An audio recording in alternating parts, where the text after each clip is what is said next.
నిర్మాణానికి అనుమతులు రాక అనేక ఏళ్లుగా ప్రజల అవస్థలు, ప్రభుత్వ నిర్ణయంతో సాకారం కానున్న సొంతింటికి అలాంటి పాత లేఅవుట్లకు అనుమతులను తిరిగి పునరుద్ధరించాలని ప్రభుత్వ నిర్ణయం 85,000 కుటుంబాలకు ఊరటనివ్వబోతోంది. అప్పు చేసి కొన్న ఇంటి స్థలం, లేఅవుట్లో, ఫ్లాట్లు, సొంత ఇంటి నిర్మాణానికి అనుమతులు రాక బ్యాంకులో రుణం దొరక కెన్నాళ్ళు వాళ్ళంతా మనోవేదనకు గురయ్యారు.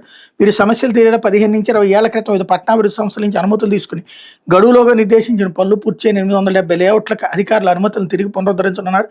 ఇందులో రాజధాని ప్రాంత అభివృద్ధి ప్రాధికార సంస్థ సిఆర్డీఏ పరిధిలోనే అత్యధికంగా 624 లేఅవుట్లు, విఎంఆర్డీఏ పరిధిలో 182 ఉన్నాయి.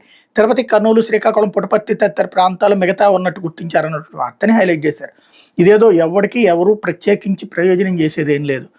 ఎప్పుడో 20 ఏళ్ల క్రితం, 15 ఏళ్ల క్రితం లేఅవుట్లు వేస్తే మనం స్థలం కొని ఉంటాం. అక్కడ మనం కట్టుకోలేదు ఇల్లు. ఇప్పుడు అవన్నీ ఇల్లు కట్టుకోవడానికి ఉపయోగంగా పర్మిషన్ కొత్తగా ఇచ్చేదేంది, లేఅవుట్ వేసినప్పుడే పర్మిషన్ ఇచ్చినట్టు. అయితే ఆ లేఅవుట్లో సక్రమంగా రోడ్డు వేయలేదు, కాలువ కట్టలేదు, ఇతరగా చేయలేదు. కాబట్టి అక్కడేమీ వాళ్ళు ఇల్లు కట్టుకోలేదు. ఇప్పుడు వాళ్ళకి మళ్ళీ ఛాన్స్ ఇస్తున్నారంట. అవి అప్పుడు కట్టనోడు ఇప్పుడు కడతాడా అంటే సిఆర్డీఏ పరిధిలో అయితే ఇప్పుడు కడతాడేమో అన్నటువంటి కాన్సెప్ట్ అనమాట. ఇది ఏదో ప్రభుత్వం ఏదో ప్రజలకు మంచి చేస్తుంది, లేకపోతే దేశానికి ఏదో సేవ చేస్తుంది కాదు.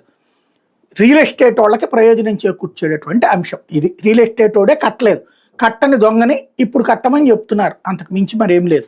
లేకపోతే 25 రోజులు 50,000 గతంలో ఎన్నడూ లేని విధంగా దరఖాస్తు